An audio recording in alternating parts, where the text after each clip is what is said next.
Hey,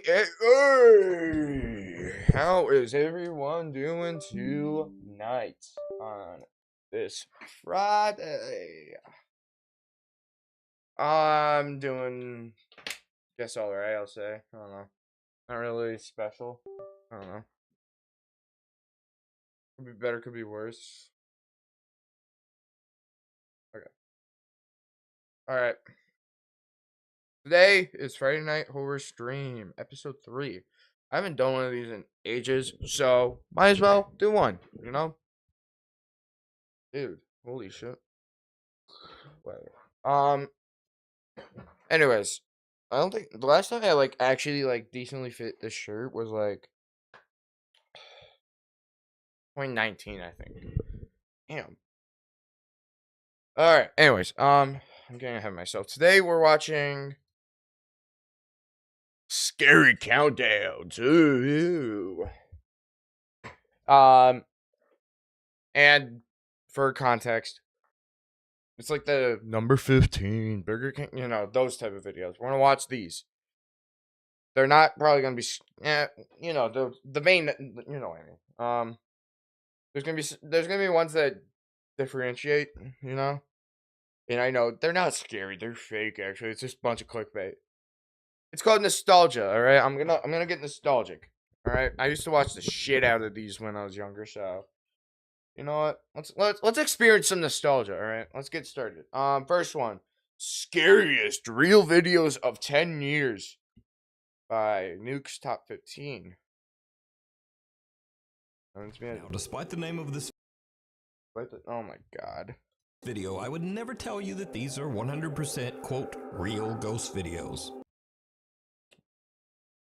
All right, let's back it up. Let's back it up. I remember this guy. Crazy. Now, despite the name of this video, I would never tell you that these are 100% quote real ghost videos. But they are the most convincing, most compelling, and hardest to explain paranormal videos that I've seen in the last 10 years of doing this channel. But as always, wow, really? You decide. The Highway 5 Ghost Girl. This next video, posted to Reddit by Little Goth Doll, was recorded from a monitor, then screen capped on a phone before it finally made its way to the internet. So it's a bit potato quality. Nevertheless, the video is chilling. Alright, let me turn this down a bit. It was pulled from the dash cam of 2 truck drivers after a frightening incident. So, one night 2 truck drivers are driving on Highway 5 in Lynn, Alabama, when they that get sounds the so scare dumb. of a lifetime. Is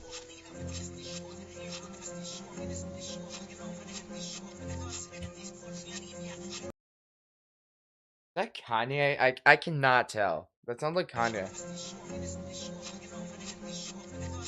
Yeah, that's Kanye.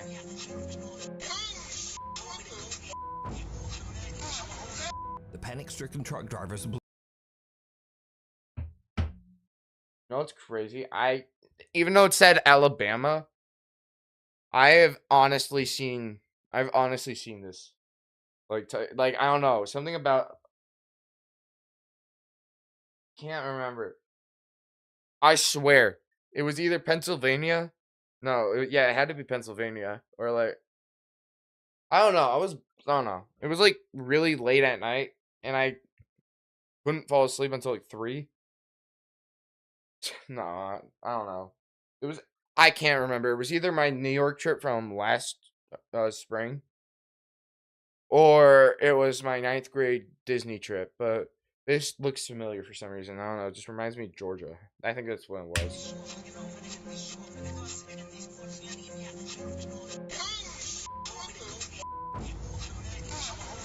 The panic-stricken truck drivers believe that they have just run over a young girl.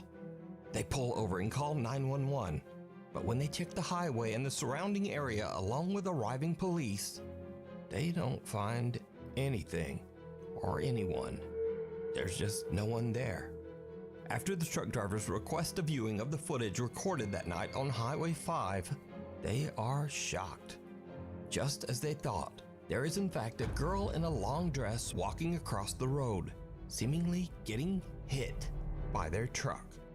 The two guys later find out that there's a well-known ghost story about this road, Highway 5 in Lynn, Alabama. The story goes that 10 years ago on a rainy night, a teenage girl on her way home from her high school Jesus Christ, epilepsy warning, bro.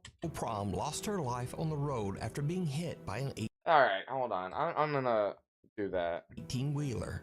So could it be that these truck drivers Alright, if it's gonna be like this, where it's epileptic, I'm just gonna, like, try and cover it as much as possible. captured the prom dress ghost of Highway 5?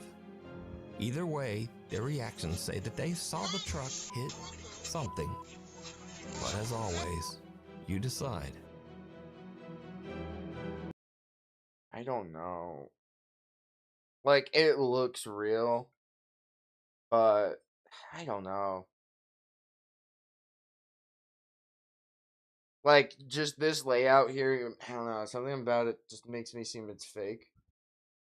But I don't know. Like, I genuinely don't know. This one's probably the most conflicting one I've seen, because, like, the split screen layout just, I don't know, screams fake to me.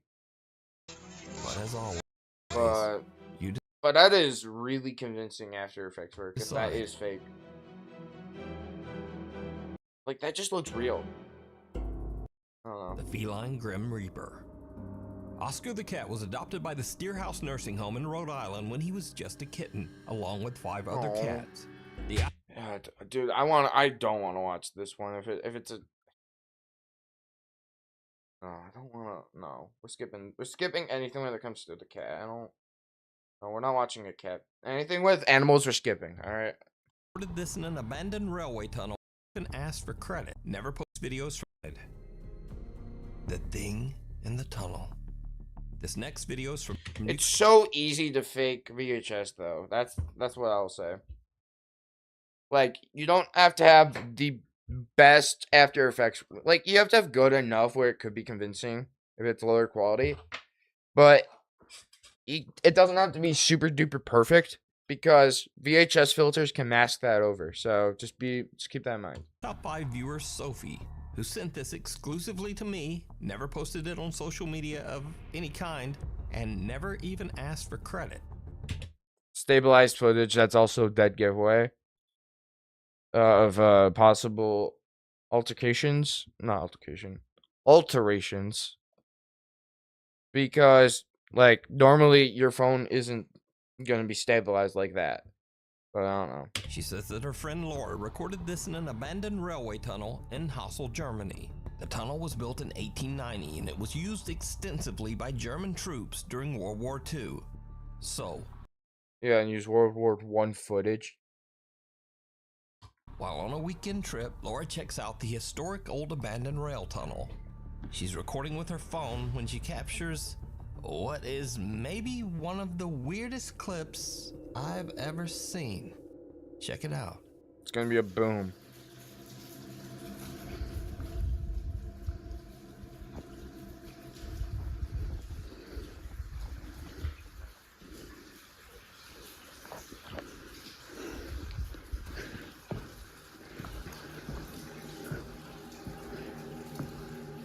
Is it supposed to be the water falling sound? I don't know.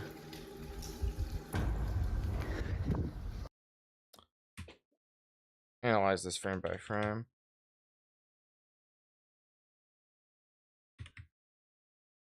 Let's see. It's stabilized.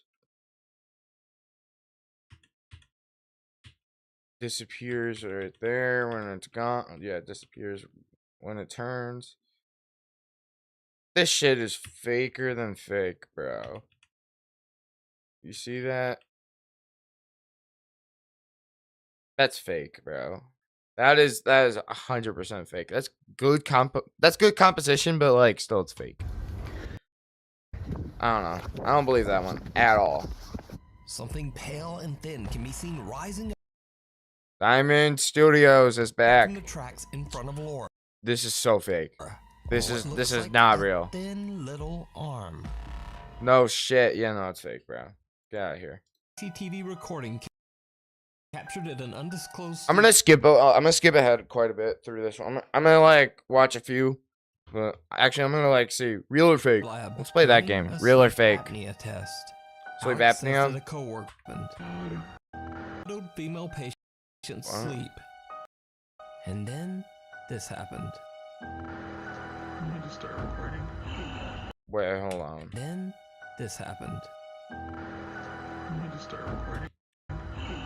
What, the orb? Oh my god. I see it with my life. Oh my god, oh my god, oh my god, oh my god. Yes. Her under squiggly line, her sap in the grave. Reliably, I don't know. Scrub through that one again. the strange events Dude.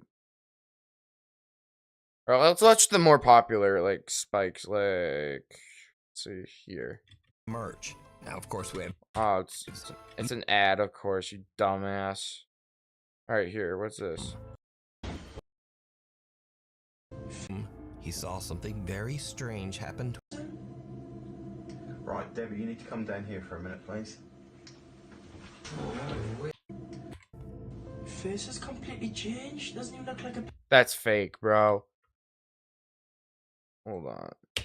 as Guess what? I'm playing Fortnite. Matt watched and recorded from Wait, hold on. Is it a video or is it Jaden live? Oh, it's just a video. That's what I thought. Okay. another room. He saw something very I had to strange switch happen it. to a woman I had to see it. in the group. Bro! It's fine. This is so fake. You can take the base footage, alright? You can take the base footage, manipulate it, right? Then play it on a screen and make it seem like this is real. Fake. 100% fake. Face has Yeah, no. Too smooth. It's too smooth of a transition. One seance. Look at, no. Member's So, face. that's fake, bro. No way. Let me- Such a smooth, it's too smooth of a transition for it to work like that. I mean, I don't know. I don't know. I don't know paranormal stuff like that, but Room by the Big Brother executives is just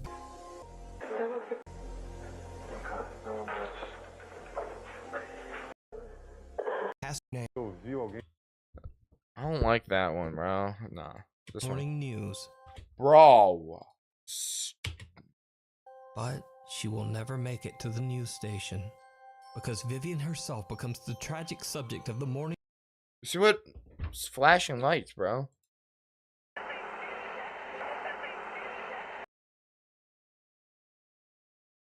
I can't. I'm so glad I'm so glad I'm censoring that, dude. It's a bot. It looks like either a body cam video or like some news footage of a Spanish accent. The body is censored, but like you know that's a body because it's like it's a pixelated, but it has like blue on it. I'm not gonna show it, but yeah, that's definitely a body. Holy You crap. think? Like I'm not surprised. Mayor declares emergency ghost. What the hell are we on to? Bro, get this nail out of here, bro. What?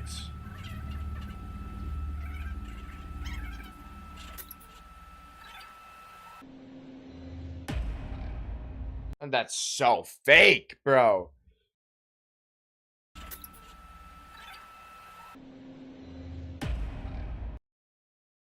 You could have just. Nah, I don't believe that shit. Nah, that's gotta be a marketing stunt or something. I don't know. I don't buy it. Okay, this one could be real. Nautica. You probably Stop with this flashing bullshit, bro. hear the I ship. have not touched TF2 in ages. I'm gonna be honest. Okay. Looks like the rest of this video is just pretty Luke's top 5 fell off for real. Dude. This is boring. My biggest wedding day. Alright, this one I'm really interested in. I think TV hijacks or like EAS like hacks or whatever. I think that type of shit is actually scary, bro. Because, like, imagine it's 3 in the morning, right? And you get an EAS alert. And it says, like, hold on, let me think. Imagine it's like 3 in the morning, right? An EAS alert pops up and it says that there are people watching in their sleep. Like, there's people that are watching you while you sleep. Like, I would be shitting my pants if I heard that. I'm actually like moving out of the state. That would be terrifying. I think real life, like things that happen or things that could happen in real life 100% are way scarier than like paranormal stuff to me because it could actually happen. Pretty easy. All right. Most infamous TV hijackings in history. My biggest wedding day fear is my wedding dress not fitting. All right, y'all better be ready. Oh, Be still right now. Don't breathe. I need you to what? So these are the first 2 dates for the diary. 10:20 Friday night and live 3:40 Saturday afternoon. Fear storm to your weekend plans. Oh my gosh. Civil authorities in your area have reported that the bodies of the dead are rising from their grave. Okay, that one confuses me because like I heard it was in like Minnesota, but I've also heard that it happened in Michigan too. So like I don't know. And attacking the living. Follow the messages on screen that will be updated. Because like if it was Michigan, I thought I would have heard about it. Like no. I think it was Minnesota, but like but to be fair though, I think it said it was in an area of Michigan where I'm not in, but I still think I would have heard of it. I don't know. As information becomes available, do not attempt to approach or apprehend these bodies as they are considered extremely dangerous. I repeat. But like imagine it's like 3 a.m. You're hearing this, bro. I might actually have to change my underwear if that was me, bro. Dude, that would scare the living daylights out of me. No, my soul is leaving my body if that's what happens, bro. I'm not prepared for the zombie apocalypse. That's all I'm gonna say. I am not prepared for that shit. Showing you this in the year 2025, you immediately just think of ARGs and analog horror projects like Local 58 or the likes of Arcadia. Bro, Local 58. Chat. Okay, gotta go on the mini little rant here. Local 58 was the pinnacle, the actual peak of analog horror. I don't care if it was the first one or if it was like one of the very first ones to come out. That shit was scary when it was out, bro. Dude, Contingency Message actually like dead ass gave me chills first time I watched it. It still does, bro. Just like that idea of the government telling you have to yourself is insane. It is actually insane. And it's so like it's I don't know, something about it also seems like it could happen. I mean, obviously it's a little too far-fetched to the point where I don't think it will happen, but we don't know. You don't know. It's that one actually like genuinely gave me chills first time I watched it. Keep in mind I was 10 years old though. An entire genre. Local 58 EAS easily the best analog horror series of all time. Scenarios, emergency alert systems for fictional situations. Because at least like it has an actual sense of dread to it. The lore sucks though. I won't lie. The lore is like FNAF in the sense that you have to dig deep to even get to it. I don't like that type of lore. But I don't like the lore that's like super on the nose too, where it's like, oh, here's everything. I like a mix of both, honestly. You can dig for stuff, but it's also like there's the base like storyline, right? And then you can also like dig into it, you know, and get more of a bigger picture. I like that. That's what I like. Meant to mimic the real way emergencies are broadcasted on air. This TV broadcast talking about zombies, though, is not one of those cases. What? In fact, this was well before the analog horror and ARG craze of the internet, back in 2013. Over the course of that year, 5 different TV stations across America, in Montana, Wisconsin, New Mexico, and Michigan, Oh, wow. I didn't know it was that widespread. Holy hell, bro. See, I knew it. Dude, I thought it was Michigan for sure. That's insane to me. Dude, that happened in Michigan? Yo. When was this?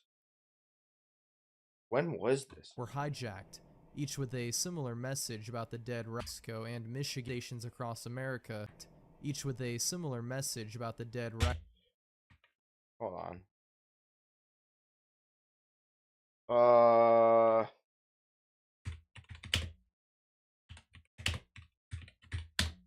on. Imagine. There's an actual Wikipedia page.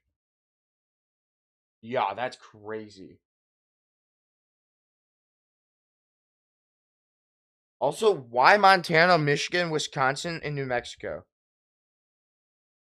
What? Why those states? I don't know. Let's go. Okay, so Great Falls, Montana, La Crosse, Wisconsin, Portales, New Mexico, and Marquette. Yeah, Marquette makes a big amount of sense. That is insane, bro.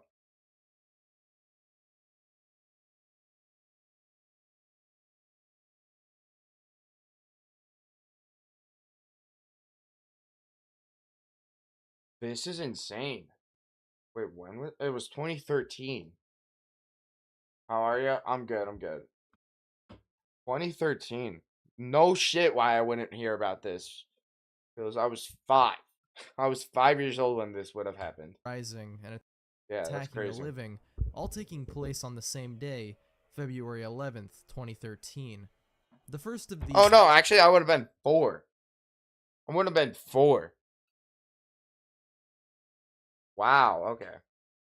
Yeah, no wonder why I didn't hear about that because it didn't happen. Local CBS. And plus, it was in the UP too. So, hold on. We gotta trace this out. I'm sorry. No, I'm digging way too deep into this, bro. I'm sorry. I have to dig way too deep into this. Hold on.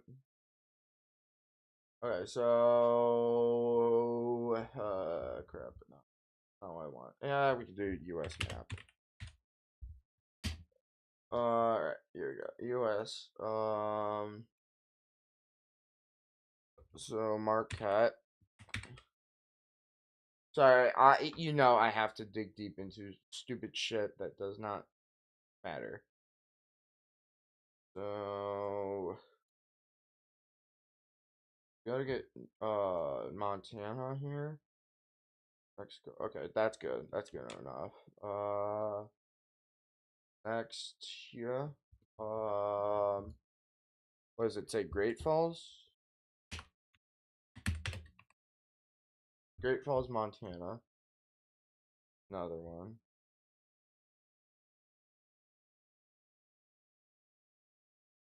Great Falls, Montana. Culiante. Next. The Marquette was. Sorry, like I said, I have to dig I'm digging too deep into this. No one's pulling me out of the rabbit hole.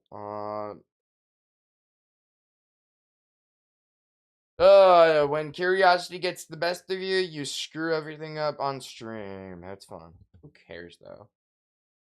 Like, realistically, I'm not giving a shit. Paints. Okay, open with. Open with paint. Or edit with paint. Here we go, that works. Okay. So there's Great Falls, Montana. Marquette is right around there. Terrible actually. Let's do Y.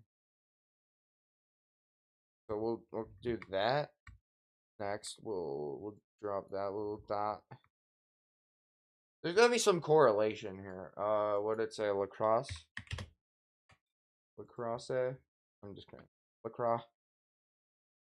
Oh, it's like right.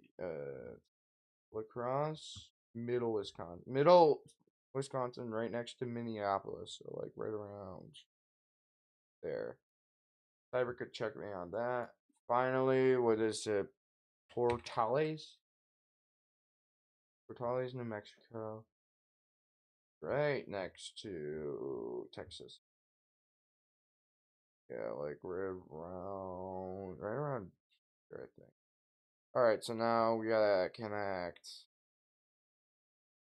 Okay, do a different color here. We'll do start there, there, and here all the way to here. Big old triangle. What?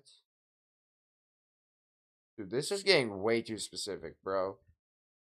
Okay, so if I'm right, that means it's gonna be somewhere. Hold on, let's circle. Just circle. So if it was smack dab in the middle, it would be in that circle, I think. Of where I'm getting, like I said, way too deep into this bullshit, but this circle right here, the one that I just highlighted red. Also turn that off, sorry. But the circle that's in the middle, that's a little bit brighter red, that's where I think the origin of the hat came from. Because there's no way, could be probably a little bigger, but my point is, it's a big old triangle. Portales, Montana, Michigan, Wisconsin. It's a big ass triangle. So it's very specific too. I don't know. Affiliated station, KRTV, located in Great Falls, Montana. Oh, It was broadcasting an episode of The Steve Wilkos Show, at the time about 2:30 p.m. MST, when it was abruptly interrupted by the unmistakable and ear-piercing noise of an emergency alert alarm, followed by a message. Civil authorities in your area have reported that the bodies of the dead are rising from their graves and attacking the living. This was just the first of many, however. At around 3:55 p.m., 3 other stations were hijacked: WKT-BTDT in La Crosse, Wisconsin, and WBUP and WNMU in Marquette, Michigan, playing the same zombie message. The final incident would occur on station KENW, located in Portales, New Mexico, at 5:35 p.m. Terrible timing. MST, with, you guessed it, the same false emergency alarm and message about zombies. Swiftly, law enforcement and the stations themselves made it clear the messages were in fact hijackings and hoaxes, and immediately began an investigation into the incidents. It was quickly discovered that the audio used in the messages came from a YouTube video from 2008 titled Zombie Emergency Alert System Warning, EAS. This warning applies to all areas receiving this broadcast. Tune in to 9:20 a.m. to get updated information in the event that you are separated from your television or if electrical service is interrupted. Civil authorities in your area have reported that the bodies of the dead are rising from their graves and attacking the living. Follow the messages on screen that will be updated as information becomes available. This station will now cease transmission, so please use your battery-powered radio. Tune in to 9:20 a.m. for further information. That still didn't explain who had done this or why. Going into the comments, we can see they claim to have made this video as a joke for Halloween and were in no way responsible for the actual hijackings. And they also point out, interestingly enough, that the band Anthrax sampled the audio for their track, Fight 'Em Till You Can't. In terms of how it was suspected the perpetrators were actually able to hijack multiple stations on the same day around the same time was actually not that complicated and didn't require the individuals to be hackers or experienced in television networks or broadcasting at all, as their theory was that they simply tried as many stations as they could using the default passwords found in manuals for emergency alert equipment. It was as simple as that. This meant they were nowhere close to or broadcasting at all, as their theory was that they simply tried as many stations as they could using the default passwords found in manuals for emergency alert equipment. It was as simple as that. Wow. Wait, so they found like towers and like basically, oh wow. That's insane. Dude.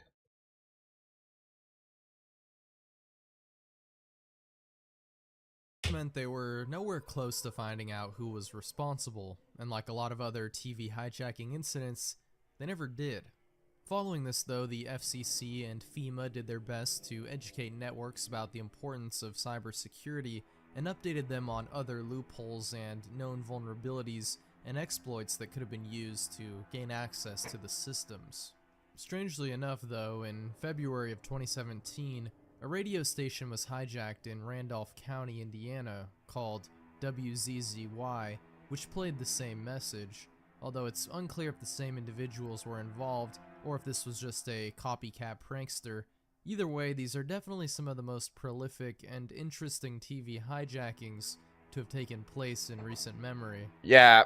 Another infamous broadcast intrusion occurred Oh, wow. back in 1987 on Let me guess. Max Headroom? Max Headroom or Captain Midnight? September 6th. The Playboy Channel was airing the movie Three Daughters Oh, okay. Well, way off. from 1949, when suddenly, without warning, a text-only message was displayed reading, "Thus saith the Lord thy God, remember the Sabbath and keep it holy. Repent, for the kingdom of heaven is at hand." Wait, how the hell did they get this if it was 1987? A quote from the Bible, Oh, it probably was a recreation if I had to guess. Now I'm verses thinking about Matthew it. 4:17 and Exodus 28. What? The incident was likely never recorded, as no footage is known to exist, with Oh, the only shit. proof of it really happening being this alleged screenshot of the message in question, as well as the It was probably just a recreation. Come on. subsequent investigation That shit looks too digital for it to be real, you know? into the Because they said late 80s? No, absolutely interference, not. which led to the arrest of an employee of the Christian Broadcasting Network by the name of Thomas Haney, who denied any involvement in the hijacking. Investigators were somehow able to piece together what kind of transmitter was used in the hijacking, which led them to the same one found with the Christian Broadcasting Network, headquartered in Virginia Beach, Virginia. From here, it didn't take them long to locate their suspect, who had previously been acquitted of another charge involving television broadcast hijacking, and was also on the scene at the time of the jamming, conducting his job as an uplink engineer, seemingly with the available means to perform the intrusion. Still, both the prosecution and defense were unable to recreate the type of hijacking that had been pulled off with the CBN equipment. Regardless, Thomas So he probably had an external source. They didn't do. Shit. So we couldn't do it because we couldn't do it with the equipment that was at hand. It's called using a different piece of equipment. Bro, make my own ARG. Maybe not. I don't know. I'll think about it. Haney was found guilty on 2 charges related to the broadcast intrusion. He received 3 years probation, 150 hours of community service, and a $1,000 fine. Following this, he still proclaimed his innocence. The year prior to this would be one of the most important TV hijacking events in American history, as it would become one of the most well-known and likely inspired those who came after, Midnight, yeah. including not only the Playboy religious message, but also the infamous Max Headroom incident, both of which would occur only a year after the Captain Midnight broadcast intrusion. Criminal Division is looking into a weekend incident in which someone suddenly interrupted a home box office movie on cable. It may have been a sophisticated prank, but as ABC's Bill Blakemore reports, nobody is laughing. Despite the mysterious name, this case is actually quite innocuous and kind of hilarious actually. On April 27th, 1986, at 12:32 a.m. EST, during an airing of spy thriller The Falcon and the Snowman on HBO, the signal was hijacked and replaced with a simple message, which was left for at least 5 minutes before being taken off the air, which simply read, "Good evening HBO, from Captain Midnight, $12.95 a month? No way. Showtime/Movie Channel, beware." Definitely an interesting way to protest a channel price hike, but I can't exactly say I blame the guy either. If you plug these numbers into an inflation calculator, you're looking at more like $32 a month, but Holy shit.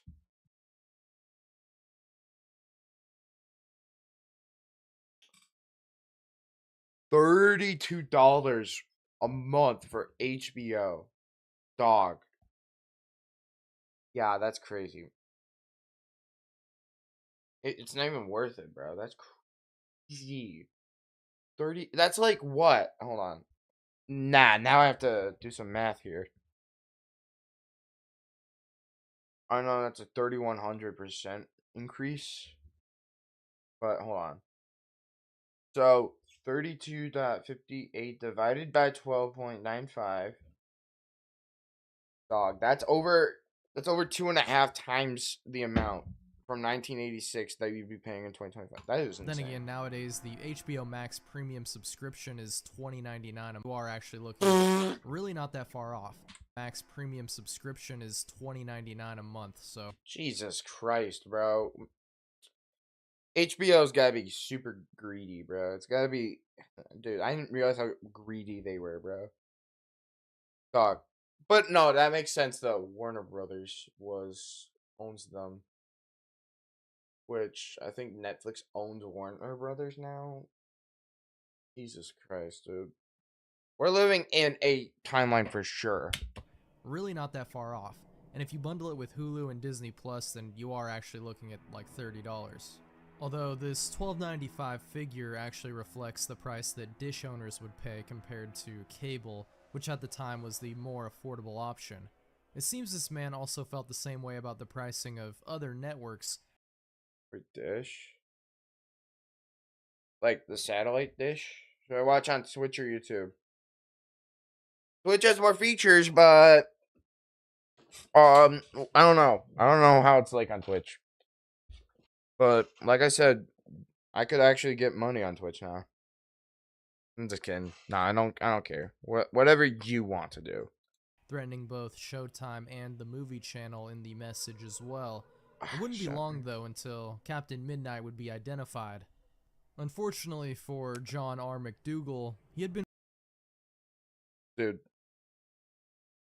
If only this worked. bragging about the hijacking and was overheard by a man who reported it to the authorities, which led them to a man in Ocala, Florida, who operated as a master control operator at a satellite telecommunications port and certainly had the means and technological background to perform the intrusion. McDougal admitted to the crime, saying he did it because he was upset at HBO for raising their prices, not because of personal consumption, but because it was hurting his primary business of selling satellite dishes. No, that's valid. With That's his valid. other job as valid crash out. A telecommunications operator being merely a second job to make ends meet because his business wasn't performing well. McDougal pled guilty to transmitting without a radio license and was given a year of probation as well as a $5,000 fine. Wait, hold on. Transmitting without a license? How big? I thought that was a felony.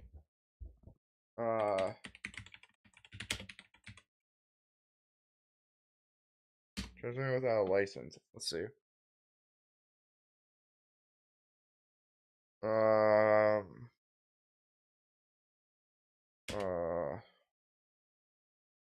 Harsh punishment.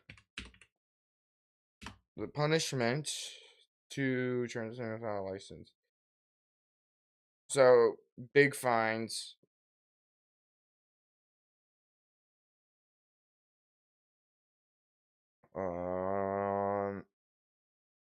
No shit.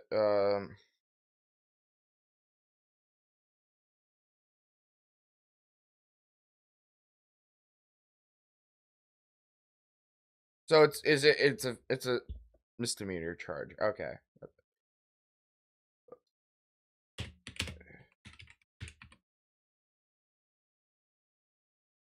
Is if no, whoa, that's not what I meant.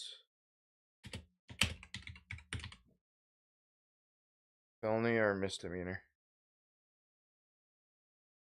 Transmitting TV without a license. Let's see that. Operating an unlicensed TV transmitter, felony and misdemeanor charges. Bro.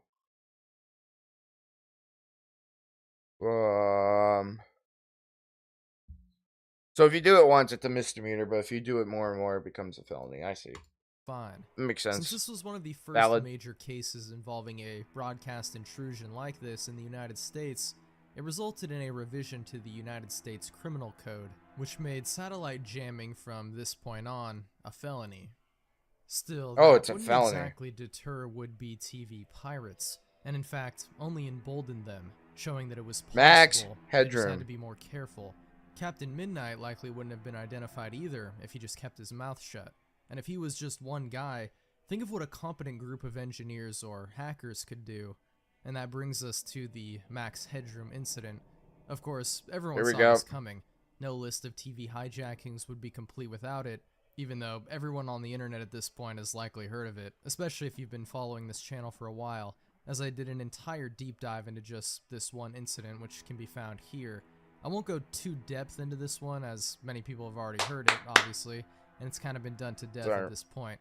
But for those unaware, two incidents took place on the night of November 22nd, Here we 1987, go. on two different Chicago TV stations, WGN-TV and WTTW.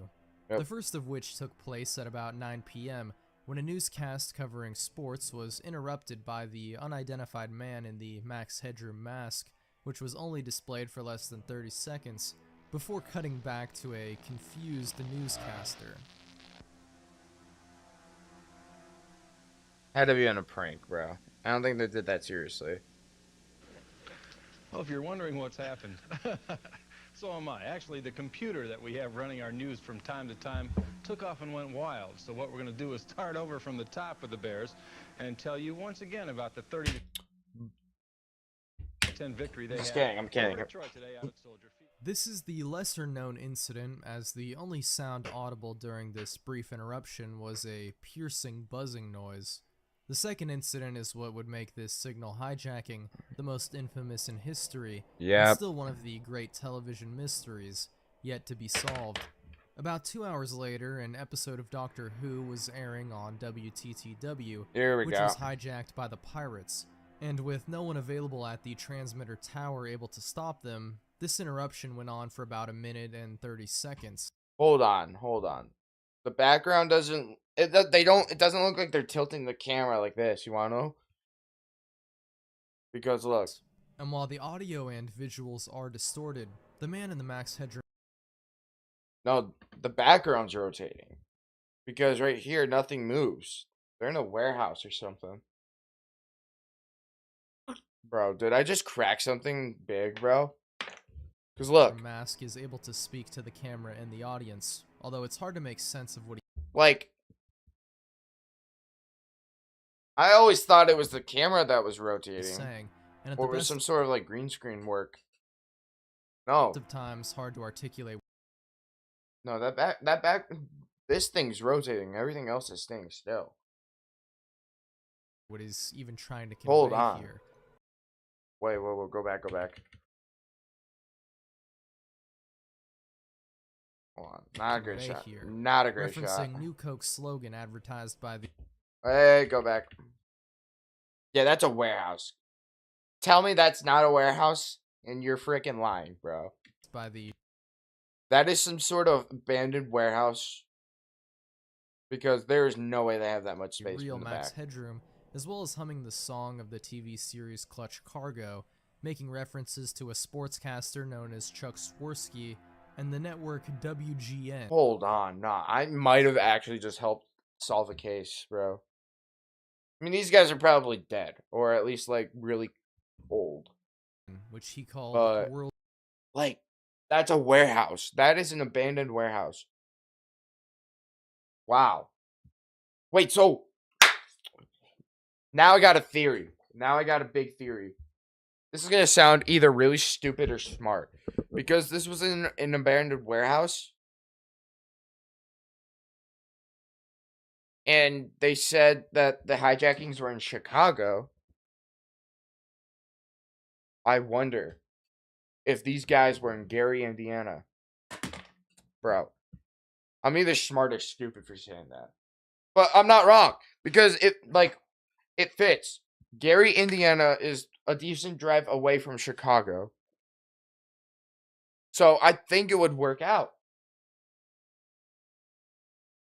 I don't know. World's greatest newspaper nerds before being slapped by a person with a fly swatter. Yeah. Despite a criminal investigation conducted by the FC. That's the infamous part, is when he's getting smacked in the ass with a swatter, bro. It's interesting. Yeah, this whole incident was pretty interesting. I don't know. DC and internal investigations done by the local TV stations involved, no one was. I will say, W ever identified. That is a crazy cosplay though, of Max Headroom. Like, come on. In connection to these, they at least put a lot of effort to make this one of the most crazy hijacks of all time. Got a whole ass Max Headroom outfit. Pirate broadcast. Literally made a rig to rotate this metal grid thing. It an infamous incident with speculation of and got some studio lighting. Dude, this had some budget in it, bro. Going back decades, many suspects have been presented over the years, some of which I detailed in my deep dive video. What's he putting on the O.J. Simpson gloves, bro? Bro, that fits, bro. You're not getting acquitted. But no one has ever been well, actually, never mind. He probably... Never mind. Conclusively linked to the intrusion and the making of these strange broadcasts. Yep. All right. That's the clip. That's the clip.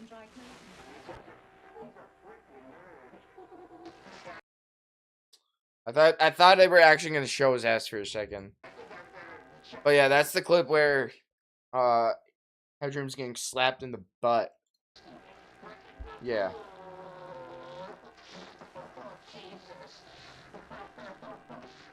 Actually so infamous though. Another more recent event. Oh god, I already know it. I know this one, bro. I actually know this one. I didn't witness it, but this one sucks. Whoever was behind this one is actually diabolical. You'll see what I mean. Is the 2007 Playhouse Disney incident. You'll in the know. Middletown area of New Jersey on May 2nd, 2007. Actual Comcast was dumbass for whoever did this one. Broadcasting an episode of Handyman. It is oh my god, nostalgia, by the way, nostalgia. Anyways, no. Whoever did this hijack is actually so stupid and just straight up a monster. A popular children's series about a handyman who fixes things around town with the help of his talking tools. Most notably, the show was made for very young audiences, being made primarily for preschoolers, and thus was being shown on the Disney Playhouse programming block, aimed at an audience demographic of 2 to 7 years of age, before being renamed Disney Junior in 2011. This content... Wait, I'm older than the name Disney Junior? Bro, I'm actually unk. Text makes it all the more strange and unsettling when you learn that during one of their broadcasts of Handy Manny on this specific date, at approximately 9:30 a.m., the signal was hijacked and replaced with corn. You know what Yeah, that's why it's so bad, bro. That's why it's diabolical. Because they played some material for enjoyment on a channel for preschoolers. Wow. Great. That's great. What happened? I mean, what happened? I'm talking about. 7. Something happened on Twitch or YouTube, bro. What? What are we talking about? What happened? But, yeah, I'll go back a little bit. Comcast was broadcasting an episode of Handy Manny, a popular children's series about a handyman who fixes things around town with the help of his talking tools. Most notably, the show was made for very young audiences, being made primarily for... What'd you miss? Where... You skipped Max Headroom incident and Captain Midnight, I think. Audience demographic 2011. Broadcasts of Handy Manny on this specific date at approximately 9:30 a.m. the signal was hijacked and replaced with corn. Keep in mind, a channel with mainly preschoolers watching it. Getting replaced with some content, some material to use for enjoyment. Whoever was behind this is actually either a monster or just a straight up weirdo, or just doesn't have anything better to do, and so they want to terrorize some children. Actual psychopath, whoever did this, bro. You know what I'm talking about. This had been seen by at least a few children that morning before being taken down, as evidenced by one father who gave an interview on the broadcast and found his young son exposed to the material. Comcast began an immediate investigation into what caused the intrusion, and were able to piece together that it took place at one of their local facilities, and did not say that it was a typical broadcast hijacking, but rather claimed it was signal bleed from adult content from another Comcast network. Who's gonna tell them? What Comcast channel would have that be playing, let alone on television? Or I don't know, that shit wouldn't be allowed. I don't know. That just screams suspicious to me. And claim responsibility for the accident. I mean, good for you, but was it really all an accident, or was someone behind the incident that? No, someone was behind that, bro. Absolutely no. Comcast is just trying to cover their ass for letting that shit happen, bro. No, that was a complete purpose. That was a complete purpose, dude. Like, there's no reason why that would have been accidental. If Comcast, like, TV, what's it called? You know, there's the MPAA for, like, films, right? PG-13R, all that bullshit. Yeah, the TV-14 shit, all that, it's way stricter on television, like cable television, than you think it is. Movies, it's different because you can kind of, like, you know, verify ages, you know? Like, PG-13, it's more lenient, so, like, teens can go in by themselves, you know? Rated R, you gotta be 17 or older to see it by yourself, so they could ID check you if you're, like, 16 trying to see a rated R film. But, like, cable television, they won't let extreme blood go on their TV. They won't let that shit happen, so. Was never caught. It's hard to say for certain, but with what happened on Disney Junior only a few years later, you may be led to believe that the culprit is still out there. Because on the newly branded Disney Junior block, no on shot. September 7, 2012, no shot the again. 2002 animated Disney classic Lilo and Stitch was airing before the signal was hijacked, and in its place was another corn film shown on the network for 6 minutes. Jesus Christ, dude. Dude, what are we doing? What are we doing? Yeah, bro. Y'all are actually disgusting for doing that. Whoever, like, I'm not blaming my audience. Like, I'm blaming whoever did. I don't know if it's one person or multiple people who did this, but they're actually sick in the head. That's disgusting. You should be ashamed. Like, genuinely speaking. That is disgusting. While the Handy Manny incident is lost media, this one actually has one clip which exists online, although it seems this incident is less known and even more mysterious. The video was recorded by a mother who witnessed her children viewing this adult content on Disney Junior. She said of the incident, quote, "It's a woman on top of a man, full penetration. This is not something that's on HBO. This is like pay-per-view. I'm astonished that this is on here." This all occurred on Dish. Yeah, I would be too. No, that's valid. That's actually valid, bro. That is valid. Like, just imagine your 4-year-old son or daughter watching, like, Disney Junior, and then you walk away and clean dishes 5 minutes later. Some more material that is used for enjoyment is being displayed on the same channel. Meant for kids, like literal toddlers. Like seriously? Dude, valid crash out. No, I would actually not even crash out. I would just actually, like, I would do more than crash out, bro. I don't know. Depending on how like my children react, it's either gonna be I'd either sue. No, I'd actually sue either regardless. Because like kids should not be getting exposed to that shit. Like toddlers? Are we serious, bro? Network, who claimed that they Nah, I wouldn't file like $1 million lawsuit. That's too much, but nah, I'm definitely getting a bag, bro. That's crazy. were investigating the incident and had strong and operational controls in place, such as content encryption, to ensure something like this doesn't happen. Nothing, as far as I could tell. Whoa, whoa, whoa. Like when they showed Jigsaw at the B movie. Nah, that video, nah, that's an actual, like, that's like ball knowledge, bro. Dude, no, that's crazy though. I remember I saw a video of Joe Bartolozzi reacting to it, and I had to watch it with him. Not with him, you know what I mean. I watched the video of him reacting to that whole story. That's insane. That was crazy. It was, dude. But that, to be fair, like that's more excusable.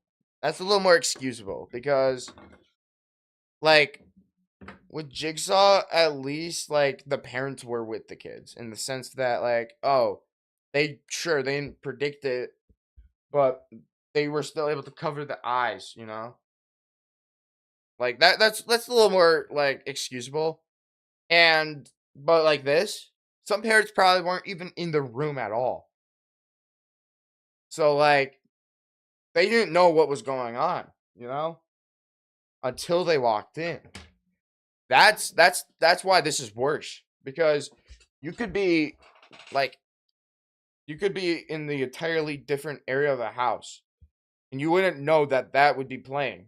Compared to when you're in a movie theater with your kids, you're right next to them, so it's easier reaction time. Came of the investigation, but it seems in both instances the hijacking was done deliberately by a malicious third party, likely someone who worked closely in broadcasting, or they could just both be grave errors. Although I find it a bit unlikely given the amount of cases there are like this. The footage shown is never something innocuous, it's usually just corn, as is the case with another infamous signal intrusion. Wait, Super Bowl. Taking place much earlier at a much more publicized event was the WMGTT. Alright, maybe not the Super Bowl, but wait, I swear though, there was one with the Super Bowl. The World Series in 1988. It was the World Series. The championship of Major League Baseball. No, I thought there was one for the Super Bowl.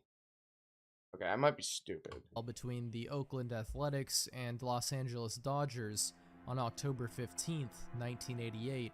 For about 10 seconds during the second inning, the footage of the game was replaced by a black and white corn film before returning to the game. This hijacking, because of it taking place during such a publicized and viewed event, made headlines, and a short investigation of the incident followed suit.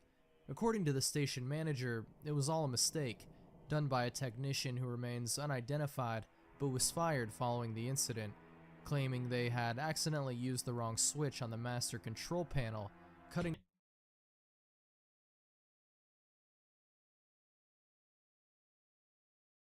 Why was that even set up in the first place? Why was a film for enjoyment? Why was that set up and that you could just switch? Yeah, that's stupid. To a signal containing pornographic material, although since this seems to be a common prank among people working closely with TV stations, it's also very possible that it wasn't an accident and rather a deliberate hijacking by the same technician who was. I believe it was an accident, but it's still weird that like they had it set up so that like it could switch to that. You know, that's still a little weird, but no, I still think it was accidental because no way that it was. They said like 30 seconds. Yeah, no. If it was deliberate, I think they would try to keep it on longer.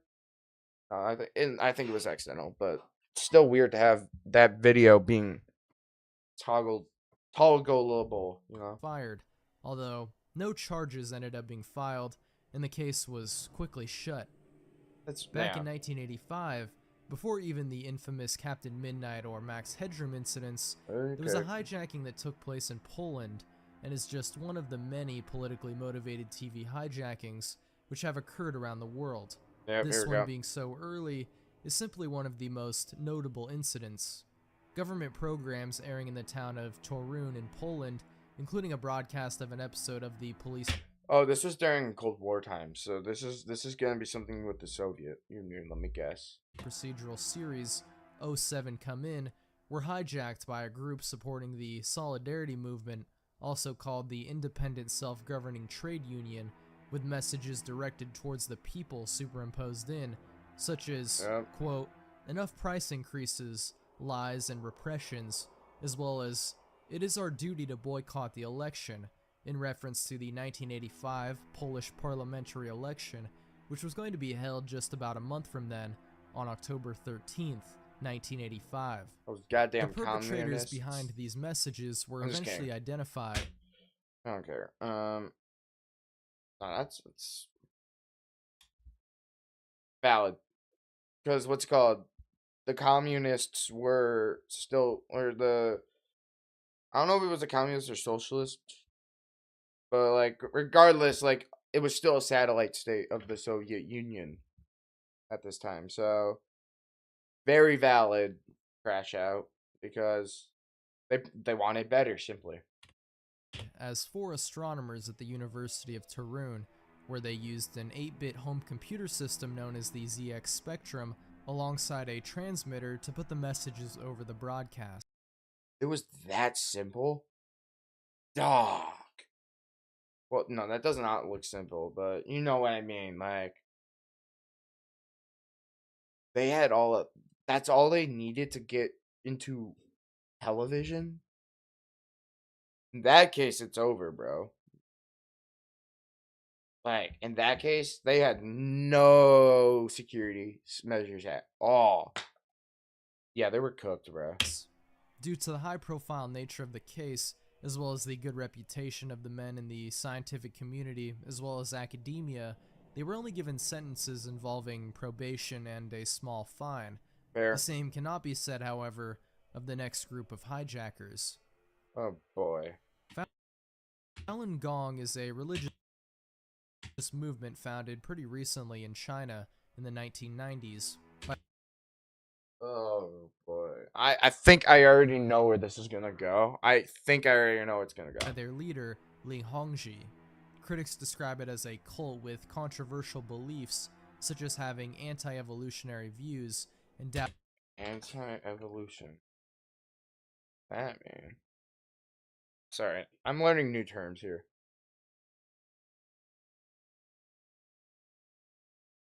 Anti-evolution is a movement often religiously Oh, so it's just blatantly defying scientific beliefs. Okay. Doubting the efficacy of modern medicine, as well as rejecting many modern Western social beliefs, opposing feminism and homosexuality. Okay, that. However, the group is also.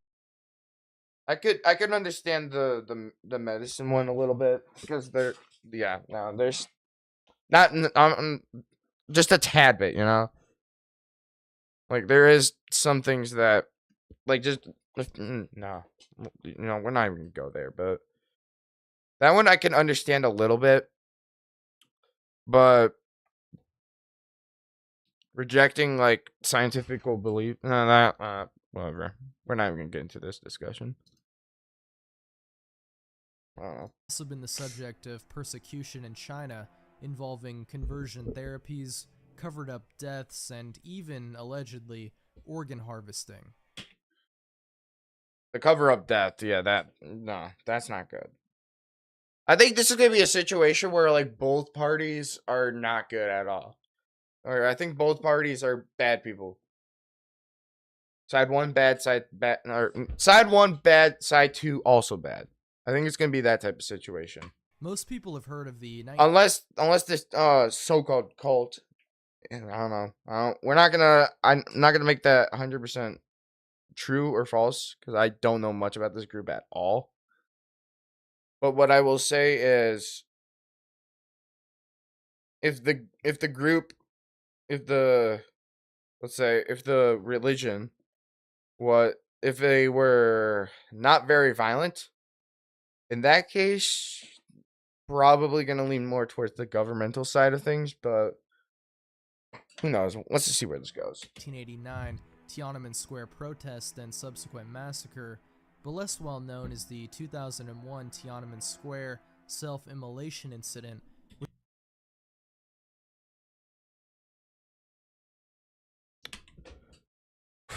Yeah, I'm gonna plead the fifth on this one. I'm just gonna plead the fifth here. Known as the 2001 Tiananmen Square.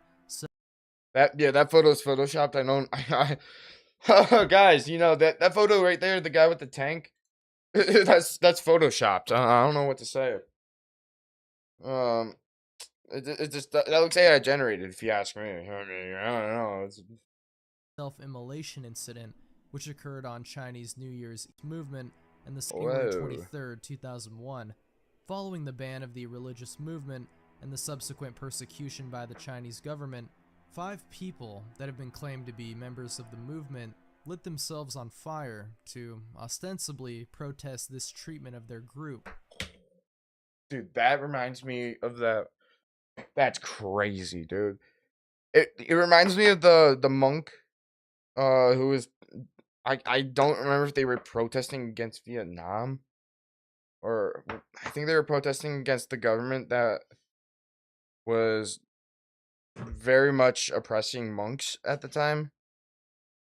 But it reminds me of the monk that lit themselves on fire because the government was doing the exact same thing here.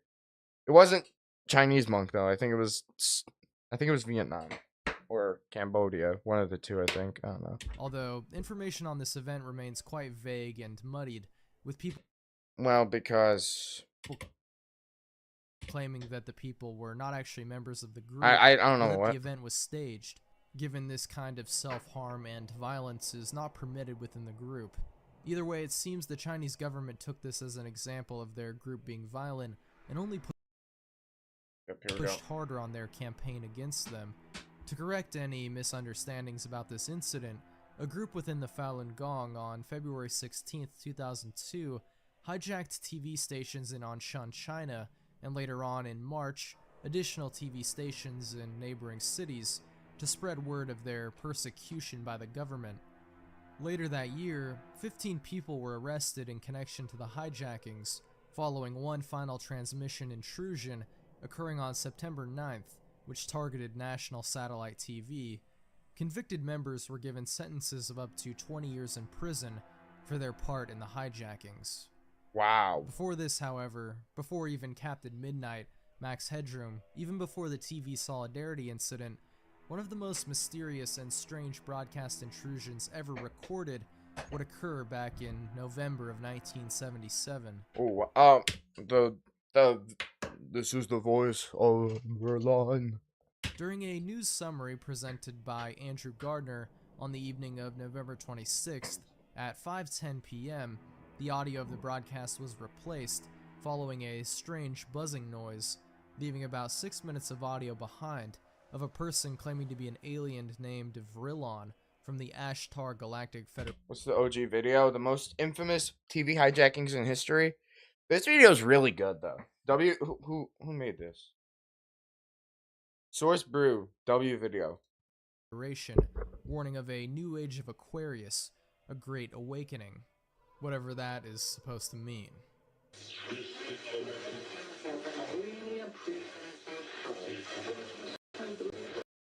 Was obviously denounced as a hoax, with Southern Television. The broadcast was obviously denounced as a hoax, with Southern Television immediately looking into who committed the intrusion and by what means. It became clear that while it would take significant knowledge of how transmitters worked, it would be a simple task for someone who knows what they were doing, given how open their transmitter was to intrusions, as they used a rebroadcasting receiver which could be easily overpowered. Still, years, even decades later, no one was ever identified officially in connection with the broadcast hijacking, and we're left to wonder who was truly responsible and why they did it in the first place. That wasn't until I think they did it, well, because they said they wanted the voice urged people to put weapons away and be peaceful, I think. That's what it was, probably. That's my guess. They wanted to probably get people to stop trying to kill each other, or at least stop trying to scare each other. the podcast series known as The Interruption was created, documenting the history behind the infamous 1977 incident, as well as the subsequent investigation, and eventually a suspect potentially behind the hijacking in the voice of Rillon being revealed, known as Gadget Guru, a former pirate radio broadcaster himself, who sounds very similar to the voice of Rillon and claims to have been responsible for the hoax, even giving an interview about it on the podcast. Although this is obviously just a pseudonym, and their true identity still remains unknown. Fair. Yeah, wow. Great video by this guy. That's getting a like, bro. Yeah, I'll sub too. Go check that out. Now, from a W vid to a straight up L video. This will be the final one of the night. Most amazing top 10 with top 10 scary anonymous hacks. Now, if you're unaware, Anonymous... Dude, these videos are always clickbaity, but, you know, it's for the nostalgia bait, alright?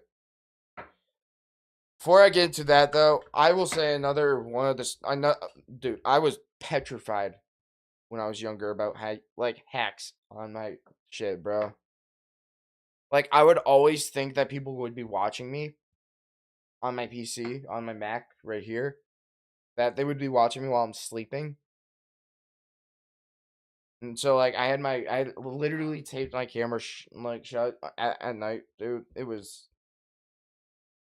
like an actual, like, paranoia of mine. That people could hack into my shit and, like... But the truth is, hacking is not like it is with... Like, it can be like that, 100%. Like, I'm not saying it won't happen like that, but... Because it can happen like that. But at least the only times I've been, like, hacked, because, like, I've been hacked on Discord and Twitter, because I was stupid. But that's besides the point. My point is,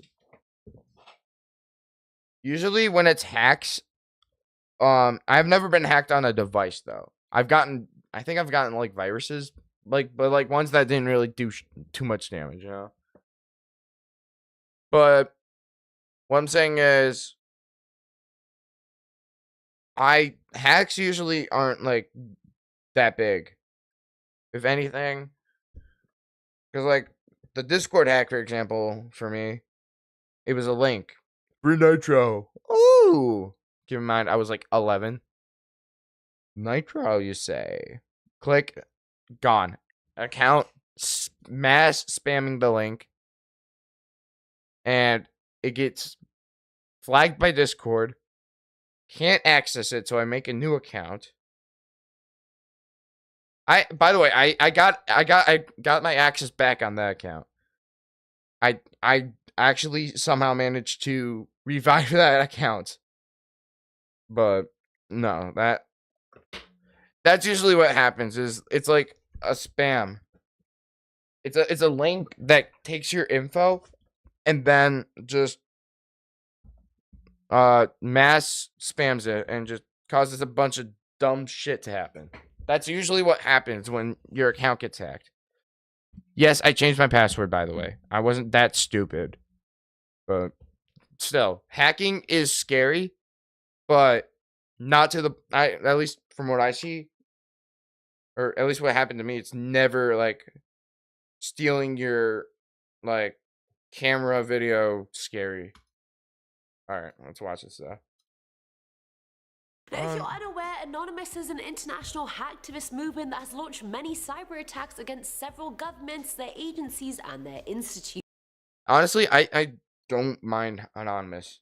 Like, honestly, everything that I've seen about Anonymous has always at least been for a good cause. Like, I don't know why Anonymous gets a bad rep, I guess, because of cyber hacking, cybercrime. But I swear to God, I think they're doing it for a good cause. I don't know. I might be dumb for saying that, but Anonymous seems like a group that cares about the people. But let's see. Let's see this list. The most recognizable feature of Anonymous is the fact. Oh my God, Sniper Wolf. That's bad to say. That's terrible of me to say. I'm sorry. That all the members wear Guy Fawkes masks, like the style donned in V for Vendetta. Oh, V for Vendetta! It's so dumb, bro. Who cares, bro? Anonymous still good though, at least from what I'm seeing. I don't know, because I think they care for the people. That's all I'm gonna say.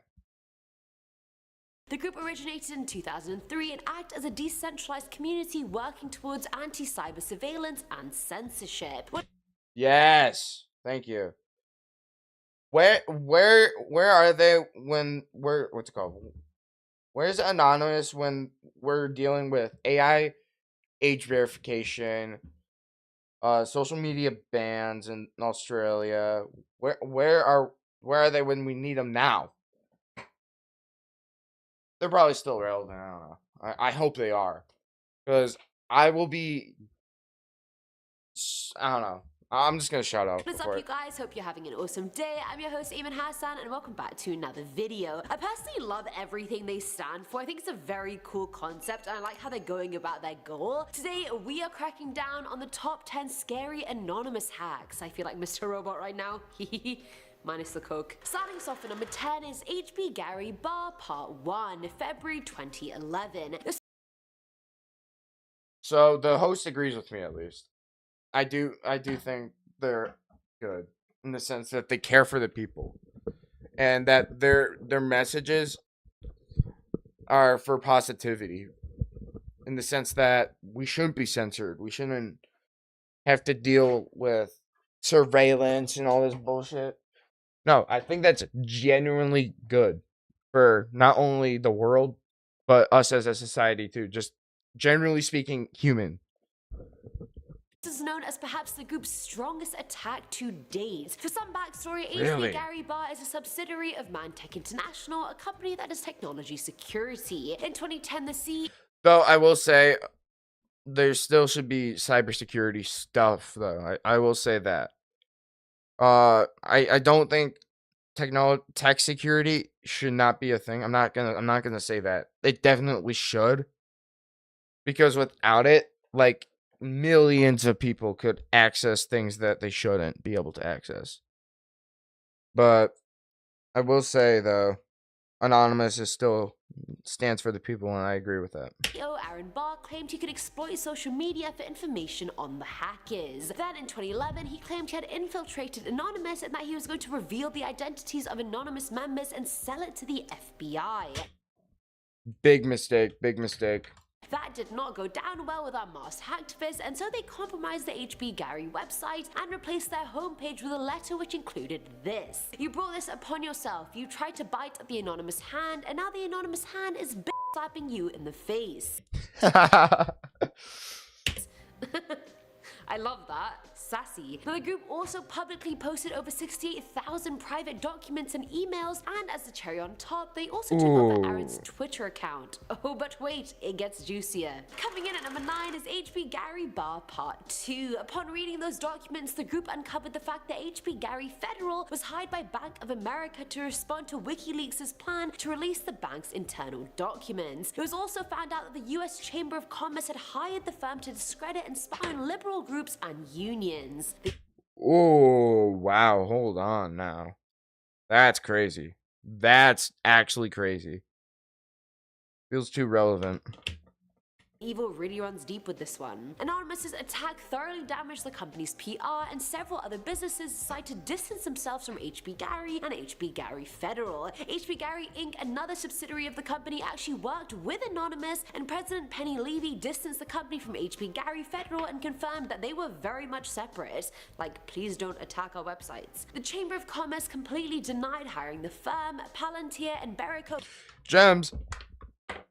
both severed all ties from the company, and then Aaron Barr actually resigned. Anonymous 1, World 0. At number 8, we have Project Chanology. So this protest movement was solely targeting the Church of Scientology.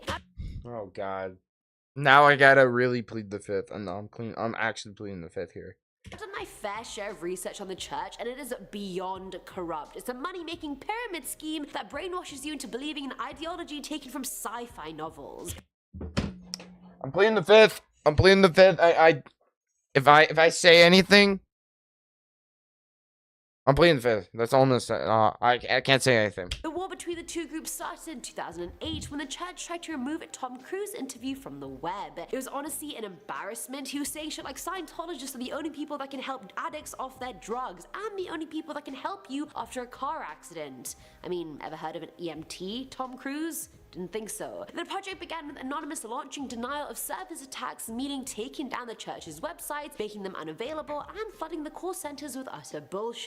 On the 21st of January 2008, Anonymous posted a video entitled A Message to Scientology, and it was essentially a declaration of war. They said the attacks would continue as they were trying to protect free speech and end the church's financial exploitation of its members. The church replied by making the group out to be terrorists and claiming that they were led by the Communist Manifesto and Mein Kampf, which is completely false. The project lasted till about November 2009. Sadly, the church is still going. Filling Anonymous 7 started is Operation Payback, September 2010. It all started when a bunch of Bollywood companies hired third-party Apex software to launch denial of service attacks on sites that hadn't listened to their copyright infringement notices. DOS? Wait, DDoS? Where to launch denial of service attacks on sites that hadn't listened to their copyright infringement notices. Yo! DDoSing because... What? That's crazy. Dude, imagine you have a site with a bunch of copyrighted songs just for the copyright holders to DDoS your site. DDoSing is crazy.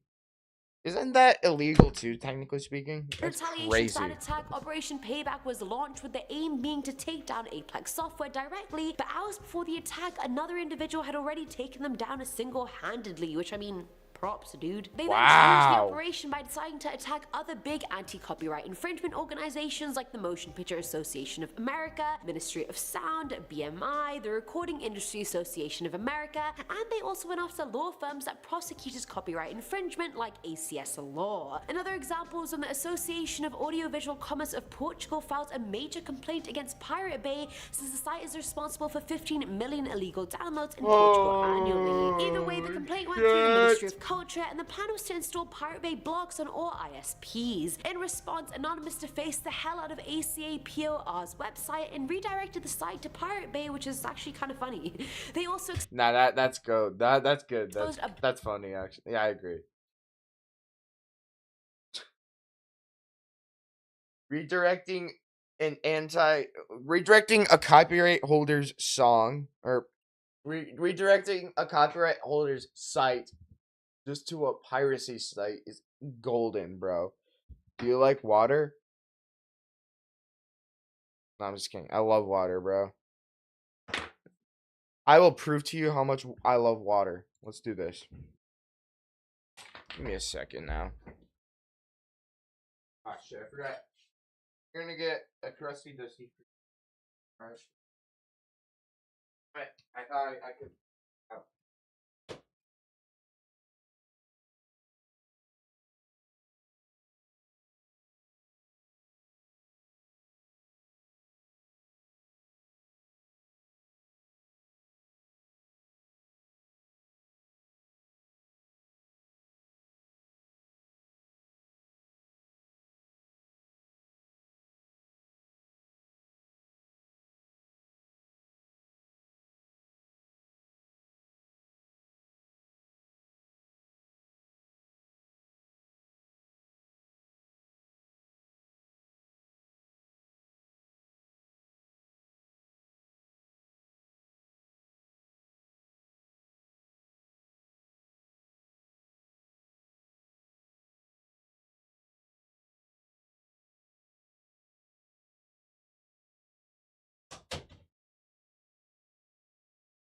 Feet reveal, feet reveal, feet reveal.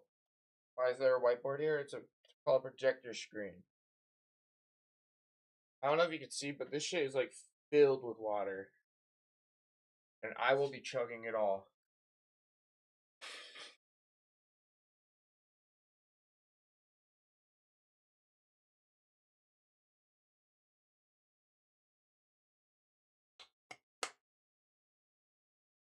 It's all gone.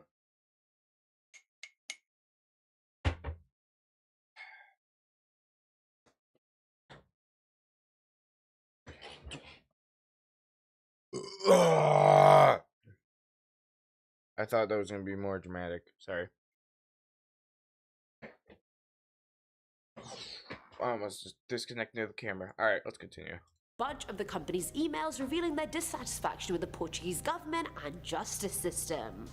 Tea spilled. Now at number 6 is Operation Avenge Assange. I really wanted to put this one at number 10, but it happened during Operation Payback, so I felt it was only fitting I told you guys about it after I told you about Operation Payback, you know, fair, chronologically. So in December of 2010, our holy grail WikiLeaks was under a lot of pressure to stop posting secret US diplomatic cables. Powerhouses like PayPal, MasterCard, Amazon, Visa, Bank America, and more froze their customers' donation to the website or stopped working with those customers altogether.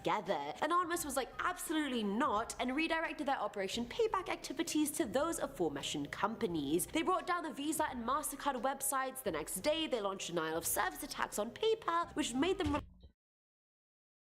just say DDoS, bro. Just say DDoSing. Release the Val Holland Foundation's frozen funds that were for WikiLeaks. Also, side note, the reason it was called Operation Avenge Assange is because the person who founded WikiLeaks is called Julian Assange, you know? Just letting you know some background story. Now, later that month, Anonymous went further and threatened to disrupt British government websites if they tried to extradite Julian to Sweden. The attacks continued till 2011 when Anonymous took down Zimbabwean government websites. Sorry, I'm like tasking right now. I have to find something on my phone while watching this. After the president's wife sued some newspapers for $15 million. She was suing them because they published a WikiLeaks cable that undoubtedly linked her with trading blood diamonds. Oh, girl, you in trouble. Coming in at number 5 is Op Israel. This giant cyber attack was launched by Lock in for this one. That's already insane. Op Israel. Can I have a cookie? No. I'm just kidding. You'll get a virtual cookie on the form of YouTube. I'm just joking. I'm joking. Coming in at number 5 is Op Israel. This giant cyber attack was launched by anti-Israel individuals and here we go. Anonymous affiliated groups against websites they perceived as Israeli. Most of the attacks consisted of denial of service attacks that coincided. The fact that this is like more relevant than ever is actually insane. With Holocaust Remembrance Day. The goal of the operation was to try and erase Israel from the internet, but despite their best efforts, a lot of the attacks were repelled and no critical damage was done. Thus, the hacktivists did make a bunch of Facebook pages and websites featuring false claims like they had made Israel lose $5 billion. Israel hackers retaliated by taking down the Op Israel website and replacing it with the Israeli national anthem and facts about the country. I feel like Israel is a very touchy topic to talk about because of the whole Israel-Palestine thing. You guys know I was born and raised in the Middle East. Obviously, I will be very biased with the situation. You guys know where my thoughts are, where my stand is. I'm not gonna say nothing, but you guys already know what I'm saying, you know what I mean? At number 4 is yeah, that just became way too relevant, way too fast. Op Paris. Following the tragic terrorist attacks in Paris back in November 2015, Anonymous went public with their huge operation.